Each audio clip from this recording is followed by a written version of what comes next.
अस्सलाम वालेकुम जी, कैसे हैं आप सब। आई होप आप सभी अच्छे होंगे, अपने अपने घरों में हंसते और मुस्कुराते होंगे। तो फ्रेंड्स, यहाँ पे पहले तो हुसैन की हरकतें चेक करें ज़रा।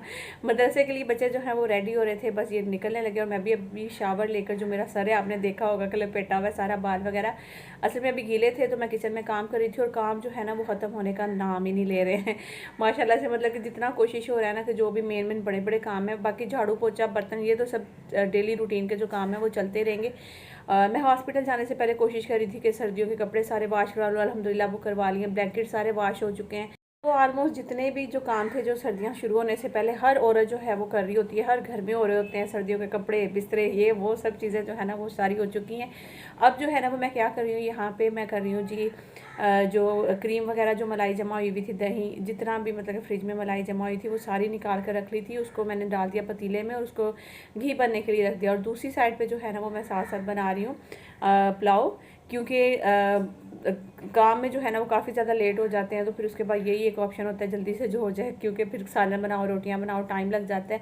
और फिर काम करके बंदा जब थका हुआ ना तो फिर दिल नहीं करता, फिर यही होता है जो आसान सी चीज़ मिले ना वो फटाफट से बना लो। अच्छा, अक्सर लोग जो है ना वो मलाई का पहले मक्खन बना लेते हैं, आसानी तो रहती है उसमें, लेकिन मक्खन बनाने में भी बड़ी जो है ना वो जान लगती है। तो इसलिए मैं क्या करती हूँ कि मैं ना डायरेक्ट उठाती हूँ मलाई, सारी पतीले में डालती हूँ और इस तरह से चढ़ा देती हूँ चूल्हे पे, आहिस्ता आहिस्ता हल्की आंच पे रख देती हूँ। और फिर वो घी बनते बनते तकरीबन 3-4 घंटे 5 घंटे लग जाते हैं, तो घी फिर खुद ही बन जाता है। और इर्मिश ने और समीना ने जो ब्लैंकेट वॉश किया था, यहाँ पे वो तय लगा रही है, उसको नीचे ही रख के लगा रही थी। तो मैं हंस रही थी, मैं सारे बोलेंगे देखो ज़रा, ब्लैंकेट वॉश करके उसको नीचे ही रख के तय लगाने लग गई है। तो समीना तो बेचारी फिर चले गई है। उसके बाद खैर उसकी आप लोग सोच रहे होंगे कि कोई खैर खबर आई कि नहीं। आया था उसका फ़ोन, असल में परेशान है काफ़ी ज़्यादा और रो भी रही थी कि आप ही मेरी ज़िंदगी से टेंशन है, पता नहीं कब ख़त्म होनी है, मेरा दिल चाहता है मैं खुदकुशी कर लूँ, मैं ये कर लूँ, मैं वो कर लूँ। मैंने कहा बस सब्र से काम लो, अल्लाह पाक तुम्हें जो है ना वो सब्र दें और हिम्मत दें। बस माँ बाप के जो भी अब तुम्हारे साथ वो कर रहे हैं वो बर्दाश्त करो।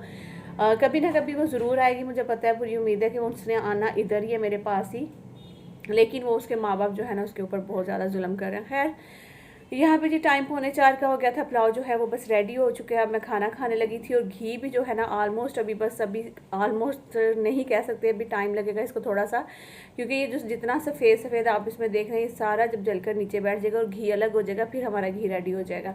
और दूसरी साइड पर इर्मिश जो है वो चाय बना रही है। इर्मिश को मैंने कहा कि जल्दी से चाय बना कर लेकर आओ, और फिर हिम्मत ही नहीं थी कि आगे जो है ना वो व्लॉग कंटिन्यू करूँ। फिर मैंने व्लॉग आगे कंटिन्यू नहीं किया था।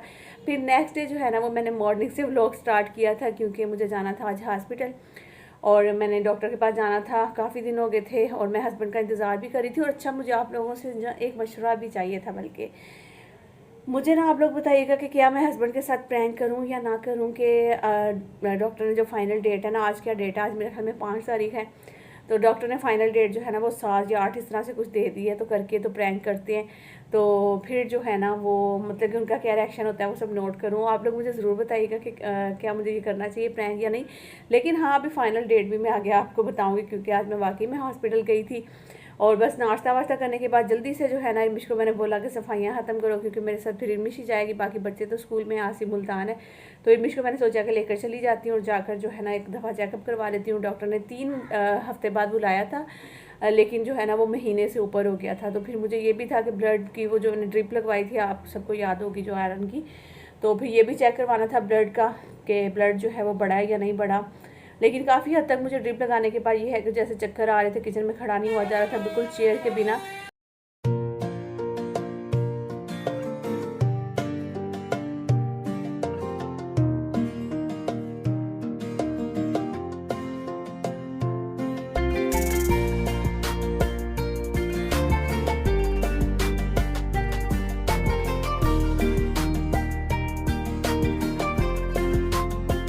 अच्छा जी, तो किसी बहन का कमेंट आया था कि नूरीन ये जो पिंक पिंक से डब्बे इकट्ठे किए हुए ये किस चीज़ के हैं।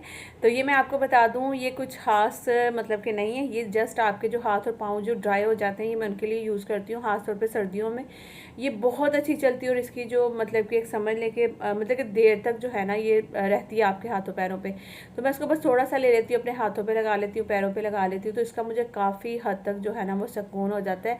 वरना आप महंगे से महंगे लोशन ले आए, जो मर्जी ले, जैसे ही आप लगाते हैं जैसे ख़त्म हो जाते हैं, दोबारा से आपके हाथ ड्राई हो जाते हैं, पाँव ड्राई हो जाते हैं।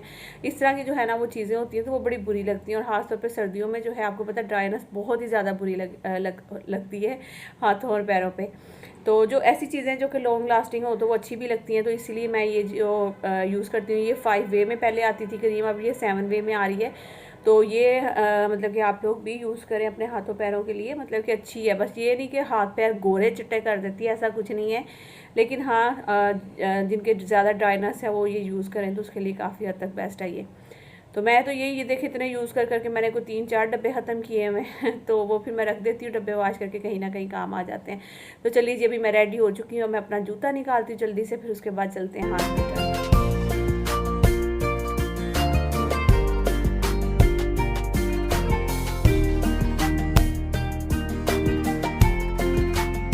बस कोशिश तो मेरी यही थी कि जितनी जल्दी हो सकता है हम लोग घर से निकलेंगे, क्योंकि ब्लड टेस्ट होने के लिए जब देना है तो वो आधा 1 घंटा लगेगा रिपोर्ट आते हुए। उसके अलावा अल्ट्रासाउंड भी करवाना था, फिर डॉक्टर के पास भी जाना था।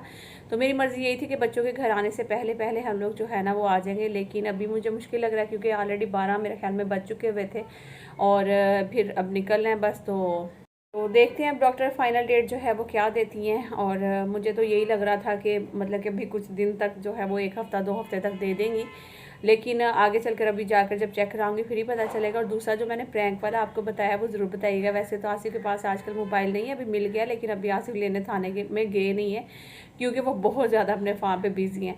तो उनको तो मेरी भी फ़िक्र कोई नहीं, मुझे छोड़कर वहाँ पे आराम से बैठे हुए हैं वो। तो जैसे ही वहाँ से वो आएंगे या फिर एक कॉल करके मैं उनके साथ ये प्रैंक करूँ या नहीं, मुझे ज़रूर बताइएगा, मज़ा आएगा वैसे। और दूसरी चीज़ ये कि अभी फ़ाइनल डेट क्या मिलती है आज, वो भी इंशाल्लाह पता चल जाएगा। तो बस अभी निकल रहे हैं, मैं और इरमिश दोनों थे। और नीचे जाऊंगी तो फिर सासू माँ का भी जो है ना वो मेरी का बाजू जला हुआ है बेचारी का बहुत ज़्यादा। तो है, मैंने तो सासू माँ को काफ़ी ज़्यादा सुनाई थी अपनी को, यकीन करें, जब जिस दिन उन्होंने मुझे बताया ना कि बाजू मेरा इससे जल गया किचन के जो रुमाल वाश करते हुए। फिर मैंने अपनी सास को मैंने कहा कि अब इस उम्र में आके आपको रेस्ट करनी चाहिए, अभी भी आप हर वक्त किचन में घुसी रहती हैं, छोड़ दे किचन की जान और अब आप आराम किया करें अपना। तो लेकिन वो है कि भाई किचन से नहीं निकल सकती हैं वो। अभी भी देखिए, मैं गई थी हॉस्पिटल, वहाँ पे मैंने टेस्ट करवा के वापस आई हूँ, मतलब कि ब्लड टेस्ट के लिए दे आई थी और इसके अलावा अल्ट्रासाउंड करवा के आ गई हूँ। दोबारा डॉक्टर के लिए जाना है उसको चेक करवाने के लिए। और आते हुए सासू माँ ने जो है ना वो पुलाव बनाया हुआ था तो उन्होंने वो दे दिया है। मैंने भी खाना ऊपर बना लिया हुआ था, लेकिन आते हुए उन्होंने भी डाल दिया। उनको ये भी नहीं था पता कि मैं हॉस्पिटल में गई हूँ, क्योंकि मैं चुप करके निकल गई थी और मुझे कही थी कि तुम मुझे बता देती, मुझे साथ ले जाती। मैंने कहा बस मैं इरमिश को लेकर चली गई थी। तो आज कोई मैं 3-4 दिन बाद जो है ना वॉइस ओवर कर रही हूँ, तो मुझे इस तरह लग रहा है मेरी सांस बहुत ज़्यादा फूल रही है, या फिर वैसे ही मेरे साथ पता नहीं, अभी मैंने खाना खाया तो इसलिए मेरे साथ ऐसा हो रहा है, मुझे समझ नहीं आ रही है। मतलब कि मैं सांस जो है ना वो बार बार ले रही हूँ, बीच में फिर मैं दोबारा से कर रही हूँ, ऊपर से पंखा बंद है, गर्मी बहुत ज़्यादा लग रही है मुझे। अच्छा, मैं बता रही थी कि मैं फिर गई थी हॉस्पिटल में, तो सासू माँ को मैं यही मतलब कि क्या बात कर रही थी, मैं यही कर रही थी मेरे ख्याल में कि मैंने उन्हें बोला था कि रेस्ट वगैरह किया करो। काफ़ी ज़्यादा उनका बाजू जो है ना वो जला हुआ है बेचारी का, मुझे बहुत ज़्यादा देख कर दुख भी हुआ उन पर। और बस सब क्या कह सकते हैं, क्या कर सकते हैं, जब उनको आदत है फिर सब यही सोचते हैं शायद वो चलती फिरती रहेंगी, काम करती रहेंगी तो सही रहेंगी। लेकिन जाहिर सी बात है, वक्त के साथ साथ इंसान के हाथ पाँव कामते हैं, नहीं उस तरह से काम हो पाता जैसे हम अब मतलब कि हम लोग ही अपनी ऐसे लगाए 3-4 बच्चे पैदा करने के बाद। अभी मतलब कि कोई बुढ़ापे वाली उम्र नहीं है, लेकिन अभी से ऐसा होता है कि काम नहीं होते, या कभी कमर में दर्द, कभी टांगों में दर्द, कभी सर में दर्द, ये सब चीज़ें जो है ना हर औरत के साथ हो रही होती हैं। तो खैर जी, अल्लाह ताला उनको हिम्मत दे और बस यही दुआ कर सकते हैं।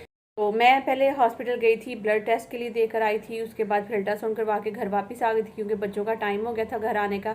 घर आकर उनको खाना वाना दिया, फिर जल्दी से उनको बिठाया और फिर मैंने कहा कि चलो अरमिश अब जल्दी से चलते हैं डॉक्टर के। मैं नंबर ले आई थी और जैसे ही मुझे पता था कि नंबर मेरा इतने बजे तक आ जाएगा, फिर मैं लेकर अरमिश को चली गई थी। तो फिर हमारा नंबर आया और फिर हम लोगों ने डॉक्टर को चेक कराया, रिपोर्ट्स वगैरह सब चेक कराई, डेट वगैरह उसने बता दी थी फाइनल।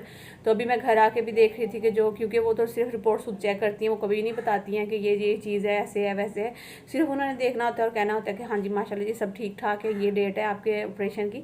तो उन्होंने जो फाइनल डेट दी है वो भी मैं आपको बता देती हूँ, ताकि जो आप लोगों को वो टेंशन एक लगी रहेगी, अगर 2 दिन व्लॉग नहीं आया, 3 दिन नहीं आया तो कहीं 2 दिन बेबी तो नहीं हो गया। तो मुझे जो ऑपरेशन की डेट दी है उन्होंने दी है 10 नवंबर जो है ना वो दी है।